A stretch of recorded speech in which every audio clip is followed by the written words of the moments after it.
الکریم اما بعد فاعوذ باللہ من الشیطان الرجیم بسم اللہ الرحمن الرحیم رب اشرح لی صدری ویسر لی امری واحلل عقدۃ من لسانی یفقہوا قولی۔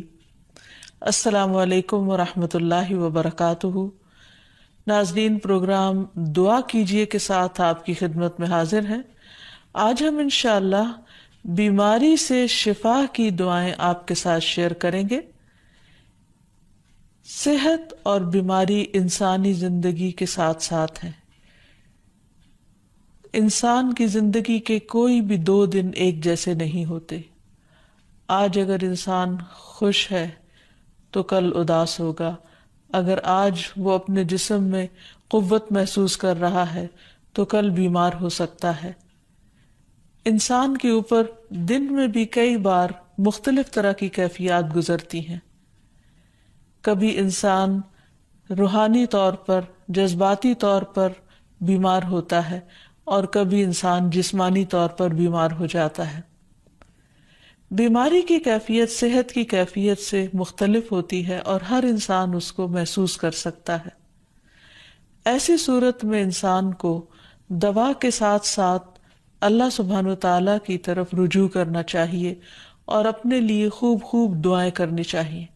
بعض اوقات بیمار خود اپنے لیے دعا نہیں کر سکتا تو بیمار کی عیادت کرنے والے اور بیمار کو دیکھنے والے، اس کے دوست، رشتہ دار، عزیز، اقربا اور ایون ہسپتال کا عملہ مریض کے لیے ایسی دعائیں پڑھ سکتا ہے جو اس کے لیے شفا یابی کا ذریعہ ہو سکتی ہیں۔ تو بات یہ ہے کہ انسان ہر حال میں اپنے رب کا محتاج ہے اور اسے اپنی ہر ضرورت کے لیے اپنے رب کی طرف رجوع کرنا چاہیے، اور خصوصاً قبولیت کے مواقع پر۔ رات کا پچھلا پہر اس کے لیے بہت مناسب ہے، جب اللہ سبحانہ وتعالیٰ بندوں کو پکارتے ہیں کہ ہے کوئی جو مجھ سے دعا کرے تو میں اس کی دعا قبول کر لوں، ہے کوئی جو مجھ سے سوال کرے تو میں اس کو جواب دوں، ہے کوئی جو مجھ سے استغفار کرے تو میں اس کو بخش دوں۔ تو جب انسان بیمار ہو اور خصوصاً اگر ایسی بیماری کا شکار ہو کہ جس میں بظاہر شفا کی کوئی امید نہ ہو، تو اسے اور بھی زیادہ خشوع و خضوع کے ساتھ اور ایسے اوقات میں اللہ تعالیٰ کی طرف رجوع کرنا چاہیے کہ جلد از جلد صحت یابی ہو سکے۔ اور اس سلسلے میں کبھی بھی انسان کو اللہ تعالیٰ سے مایوس نہیں ہونا چاہیے۔ پھر یہ بات یاد رہے کہ جب انسان دعا کرے تو اس سے پہلے اللہ سبحانہ وتعالیٰ کی تعریف کے کلمات کہنا نہ بھولے۔ تو آئیے آج ہم آپ کو دعا کرنے سے پہلے کچھ نئے کلمات بتائیں گے جو اللہ سبحانہ وتعالیٰ کی حمد و ثنا پر مبنی ہیں۔ ربنا لک الحمد ملء السماوات والارض وملء ما شئت من شيء بعد اهل الثناء والمجد احق ما قال العبد وكلنا لك عبد اللهم لا مانع لما اعطيت ولا معطي لما منعت ولا ينفع ذا الجد منك الجد۔ اے ہمارے رب، تمام تعریفیں تیرے ہی لیے ہیں جن سے آسمان اور زمین بھر جائیں، اور اس کے بعد جو تو چاہے وہ بھی اس سے بھر جائے۔ تو ہی تعریف اور بزرگی کے لائق ہے۔ بندے جو کہتے ہیں تو ان کا سب سے زیادہ حقدار تو ہے، اور ہم سب تیرے بندے ہیں۔ اے اللہ، جسے تو عطا کرنا چاہے اس سے کوئی روک نہیں سکتا، اور جسے تو نہ دینا چاہے اسے کوئی دے نہیں سکتا، اور کسی مرتبے والے کی بزرگی تیرے سامنے کوئی فائدہ نہیں دے سکتی۔ یعنی اللہ سبحانہ وتعالیٰ کے علاوہ کوئی بھی اور ایسا نہیں ہو سکتا جو انسان کی مشکل کو آسان کر سکے۔ تو آئیے اس کے ساتھ ہم دیکھتے ہیں کہ بیماری کے اسباب کیا ہوتے ہیں، بیماریاں کیوں آتی ہیں۔ سب سے پہلی بات تو یہ کہ بیماری اللہ کے اذن سے آتی ہے۔ جب تک اللہ سبحانہ وتعالیٰ کا اذن نہ ہو، انسان پر کوئی کسی قسم کی مشکل آ نہیں سکتی۔ قرآن مجید میں آتا ہے ما اصاب من مصیبت الا باذن اللہ، جو بھی مصیبت آتی ہے وہ اللہ کے اذن سے آتی ہے اور وہ تقدیر کا حصہ ہوتی ہے، اور اس میں اللہ سبحانہ وتعالیٰ کی حکمت اور مشیت کار فرما ہوتی ہے۔ اور وہ کیا ہو سکتی ہے؟ مثلاً اللہ تعالیٰ کسی بندے کے ساتھ بھلائی کا ارادہ کرتے ہیں، اس کے گناہ معاف کرنا چاہتے ہیں، اس کو کسی خاص چیز کی سمجھ دینا چاہتے ہیں، تو اسے تکلیف میں مبتلا کر دیتے ہیں۔ کیونکہ بعض اوقات انسان زندگی میں اتنا مصروف ہوتا ہے اپنے روزانہ کے روٹین کے کاموں میں کہ وہ ٹھہر کر، رک کر، خاموشی کے ساتھ وقفہ لیے بغیر کوئی ایسی بات سوچتا نہیں کہ جو اسے سوچنی چاہیے، جو اللہ تعالیٰ چاہتے ہیں کہ وہ سوچے۔ تو جب انسان بیمار ہو جاتا ہے تو ایک اور کنڈیشن میں آ جاتا ہے، وہ آرام کی کیفیت میں آ جاتا ہے۔ ایسی صورت میں انسان کو وہ باتیں بھی سوچنے کا موقع مل جاتا ہے جو عام طور پر وہ نہیں سوچتا۔ پھر اسی طرح ہمیں ہمارا دین یہ بھی بتاتا ہے کہ بعض اوقات انسان پر بیماری یا کوئی بھی تکلیف اس کے اپنے ہاتھوں کی کمائی سے آتی ہے، یعنی اس کا اپنا کوئی گناہ یا قصور ہوتا ہے جس کی بنا پر اسے وہ تکلیف پہنچتی ہے۔ قرآن مجید میں آتا ہے وَمَا أَصَابَكُم مِّن مُّصِيبَةٍ فَبِمَا كَسَبَتْ أَيْدِيكُمْ وَيَعْفُو عَن كَثِيرٍ، اور تمہیں جو بھی مصیبت پہنچی تو وہ اس وجہ سے ہے جو تمہارے ہاتھوں نے کمایا، اور وہ بہت سی چیزوں سے درگزر کر جاتا ہے۔ اسی طرح بعض اوقات انسان کی بیماریاں اس کے کسی گناہ کا نتیجہ ہوتی ہیں۔ عمر رضی اللہ عنہ نے جب عباس رضی اللہ عنہ سے بارش کی دعا کرنے کے لیے کہا تو انہوں نے کہا اے اللہ، بے شک مصیبتیں گناہوں کی وجہ سے ہی نازل ہوتی ہیں اور انہیں صرف توبہ ہٹا سکتی ہے۔ پھر اسی طرح ایک اور روایت میں آتا ہے رسول اللہ صلی اللہ علیہ وسلم نے فرمایا جب بھی کسی رگ یا آنکھ کو نقصان پہنچتا ہے تو وہ کسی نہ کسی گناہ کی وجہ سے ہوتا ہے، لیکن جو تکالیف اللہ تعالیٰ ویسے ہی ٹالتا رہتا ہے وہ کہیں زیادہ ہو جاتی ہیں۔ پھر اسی طرح بعض بیماریاں انسانوں کے اعلانیہ گناہوں کی وجہ سے بھی ہوتی ہیں، جیسا کہ ایک حدیث میں آتا ہے جب کسی قوم میں بدکاری عام ہو جاتی ہے اور وہ اعلانیہ اس کا ارتکاب کرتے ہیں تو ان میں طاعون اور ایسی مختلف بیماریاں پھیل جاتی ہیں جو کہ ان سے پہلے گزرے ہوئے لوگوں میں نہ تھی۔ ابو امامہ باہلی سے روایت ہے کہ نبی صلی اللہ علیہ وسلم نے فرمایا جس بندے کو بھی بیماری سے پچھاڑ دیا گیا ہو تو اللہ تعالیٰ اسے جب بیماری سے اٹھاتا ہے تو وہ پاک ہوتا ہے۔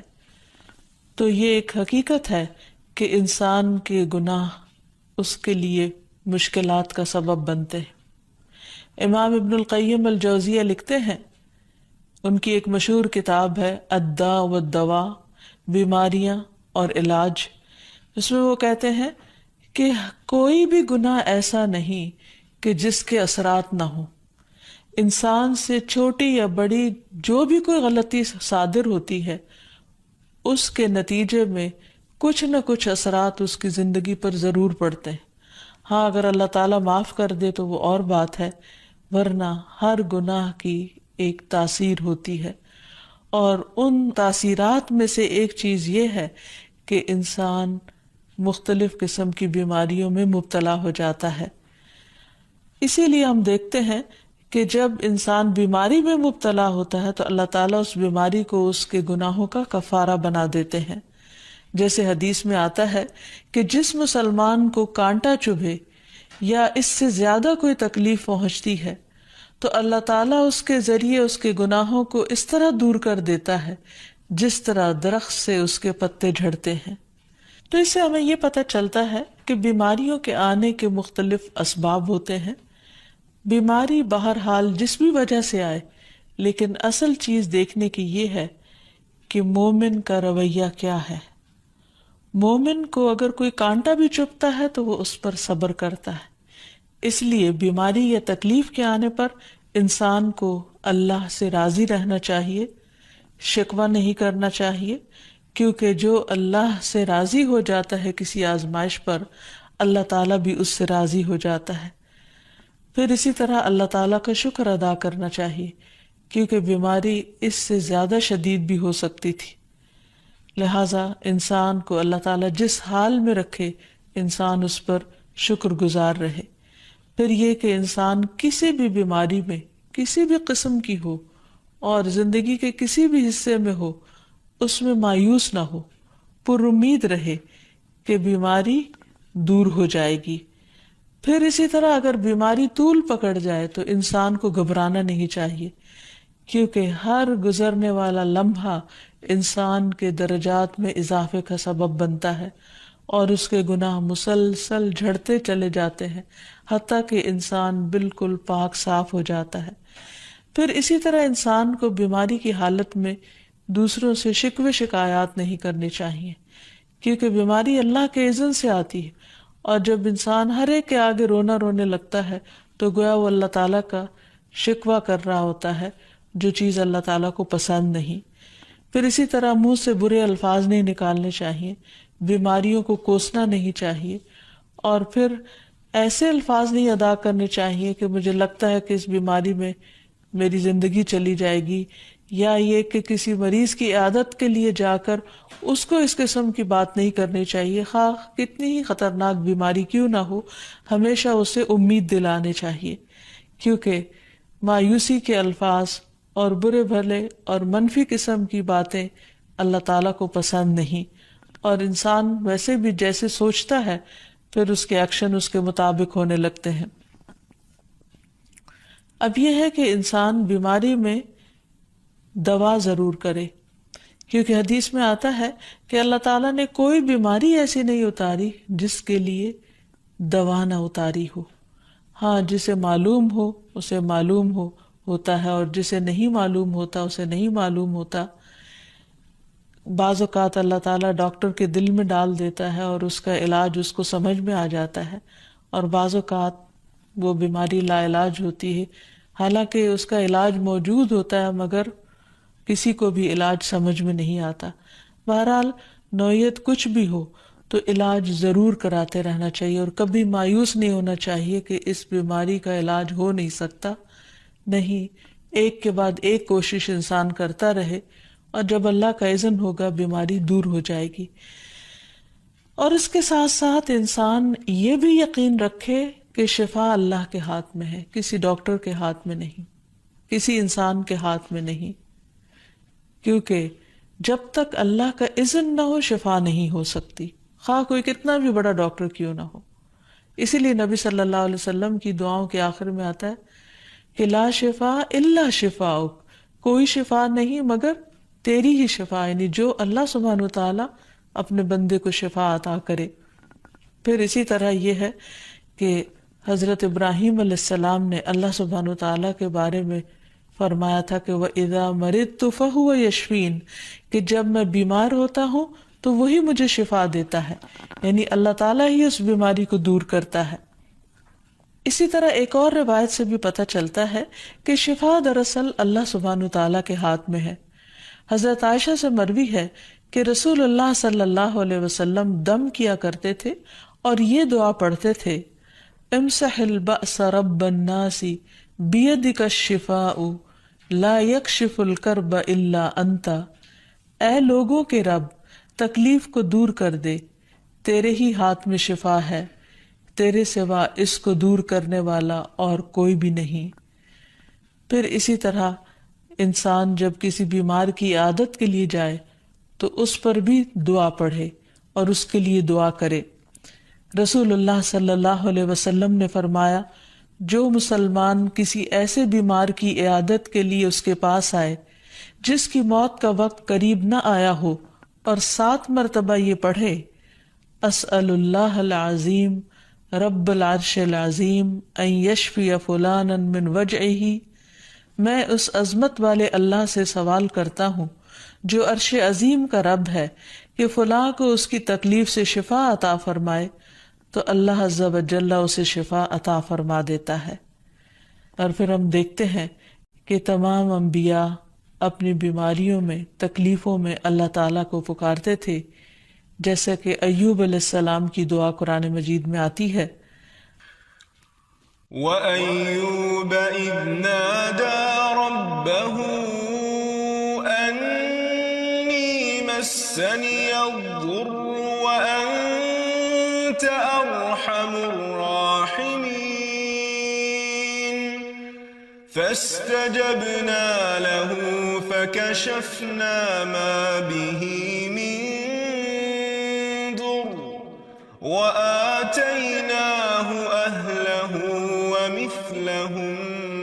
مَعَهُمْ رَحْمَةً مِنْ عِنْدِنَا وَذِكْرَى لِلْعَابِدِينَ۔ اور ایوب جب اس نے اپنے رب کو پکارا کہ بے شک مجھے تکلیف پہنچی ہے اور تو رحم کرنے والوں میں سب سے زیادہ رحم کرنے والا ہے، تو ہم نے اس کی دعا قبول کر لی، پس اسے جو بھی تکلیف تھی اسے دور کر دیا، اور اسے اس کے گھر والے اور ان کے ساتھ ان کی مثل اور عطا کر دیے، اپنے پاس سے رحمت کے لیے اور ان لوگوں کی یاد دہانی کے لیے جو عبادت کرنے والے ہیں۔ اسی طرح رسول اللہ صلی اللہ علیہ وسلم نے ایک اور موقع پر ایک صحابی عثمان بن ابی عاص الثقفی کو ایک دعا سکھائی۔ جب وہ نبی صلی اللہ علیہ وسلم کے پاس حاضر ہوئے، وہ کہتے ہیں مجھے اتنی تکلیف تھی کہ قریب تھا کہ وہ مجھے ہلاک کر دیتی، تو نبی صلی اللہ علیہ وسلم نے مجھے فرمایا اس درد کی جگہ پر اپنا دایاں ہاتھ رکھو اور 7 مرتبہ کہو بسم اللہ اعوذ بعزت اللہ وقدرتہ من شر ما اجد واحاذر۔ اللہ کے نام کے ساتھ میں پناہ مانگتا ہوں اللہ کی عزت کی اور اس کی قدرت کی اس شر سے جو میں محسوس کرتا ہوں، یعنی اس تکلیف سے بچنے کے لیے جو مجھے محسوس ہو رہی ہے اور جس سے میں خوف محسوس کرتا ہوں۔ عثمان کہتے ہیں کہ جب میں نے یہ پڑھا تو اللہ سبحانہ وتعالیٰ نے مجھے شفا عطا کر دی۔ پھر اسی طرح ہر بیماری سے شفا کی دعا نبی صلی اللہ علیہ وسلم نے سکھائی۔ عبداللہ بن عباس سے مروی ہے کہ نبی اکرم صلی اللہ علیہ وسلم نے فرمایا جب کوئی شخص کسی ایسے مریض کی عیادت کرے جس کی موت کا وقت ابھی قریب نہ آیا ہو اور اس کے پاس 7 مرتبہ یہ دعا پڑھے اسأل اللہ العظیم رب العرش العظیم ان یشفیک، میں عظمت والے اللہ جو عرش عظیم کا رب ہے اس سے دعا کرتا ہوں کہ وہ تمہیں شفا عطا کرے، تو اللہ تعالیٰ اسے اس مرض سے شفا عطا کر دے گا۔ پھر اسی طرح نبی صلی اللہ علیہ وسلم اگر کسی کو کوئی پھوڑا پھنسی ہوتی تو اپنے لعاب دہن کے ساتھ زمین کی مٹی تھوڑی سی لے کر اس درد تکلیف والی جگہ پر لگاتے تو اس سے بھی شفا ہوتی۔ حضرت عائشہ کہتی ہیں کہ جب کسی انسان کے عضو میں کوئی تکلیف ہوتی، پھوڑا یا زخم ہوتا، تو نبی صلی اللہ علیہ وسلم اپنی انگلی اس طرح رکھتے، اور سفیان جو راوی ہیں انہوں نے اپنی شہادت کی انگلی زمین پر رکھی، پھر اسے اٹھا کر فرمایا بسم اللہ تربت اردنا بریقت بعدنا لیشفى به سقیمنا باذن ربنا۔ اللہ کے نام کے ساتھ ہماری زمین کی مٹی ہمارے رب کے حکم سے ہم میں سے بعض کے تھوک کے ساتھ ہمارے بیمار کو شفا دی جائے۔ یعنی لعاب دہن کا اپنا ایک اثر ہوتا ہے، اور لعاب دہن جو ہے ایک طرح سے دوا کا کام کرتا ہے، اور اللہ کا نام لے کر جب لعاب دہن لگایا جائے تو شفا ہوتی ہے۔ جیسے کہ ایک اور موقع پر نبی صلی اللہ علیہ وسلم نے ایک جلے ہوئے مریض کے اوپر یہی دعا پڑھ کر لعاب دہن لگایا تو اللہ تعالیٰ نے اس مریض کو شفا یاب کر دیا، اور وہ دعا تھی اذہب البأس رب الناس واشف انت الشافی لا شفاء الا شفاؤک شفاء لا یغادر سقما۔ پھر اسی طرح ایک موقع پر ایک قبیلے کے سردار کو جب بچھو نے کاٹ لیا اور اس کے جسم میں زہر پھیل گیا تو ایک صحابی نے سورۃ الفاتحہ پڑھ کر اس پر دم کیا تو اس سے اس کو شفا ہو گئی۔ اور یہ بات جب نبی صلی اللہ علیہ وسلم کو بتائی گئی تو آپ اس پر خوش ہوئے، اور سورۃ فاتحہ سب لوگوں کو آتی ہے، اسی لیے اس کا نام سورۃ الشفا بھی ہے، کیونکہ یہ بیماری میں بطور علاج پڑھی جاتی ہے مریض پر۔ مریض خود بھی پڑھ سکتا ہے اور اس کے اٹینڈنٹس بھی اس پر پڑھ سکتے ہیں۔ حضرت علی رضی اللہ تعالیٰ عنہ کہتے ہیں کہ نبی صلی اللہ علیہ وسلم کو بچھو نے ڈس لیا اور آپ نماز پڑھ رہے تھے۔ جب آپ نماز سے فارغ ہوئے تو آپ نے فرمایا اللہ تعالیٰ بچھو پر لعنت کرے، یہ نہ نمازی کو چھوڑتا ہے نہ کسی اور کو۔ پھر آپ نے پانی اور نمک منگوایا، آپ اس پر ملتے جا رہے تھے اور یہ صورتیں پڑھ رہے تھے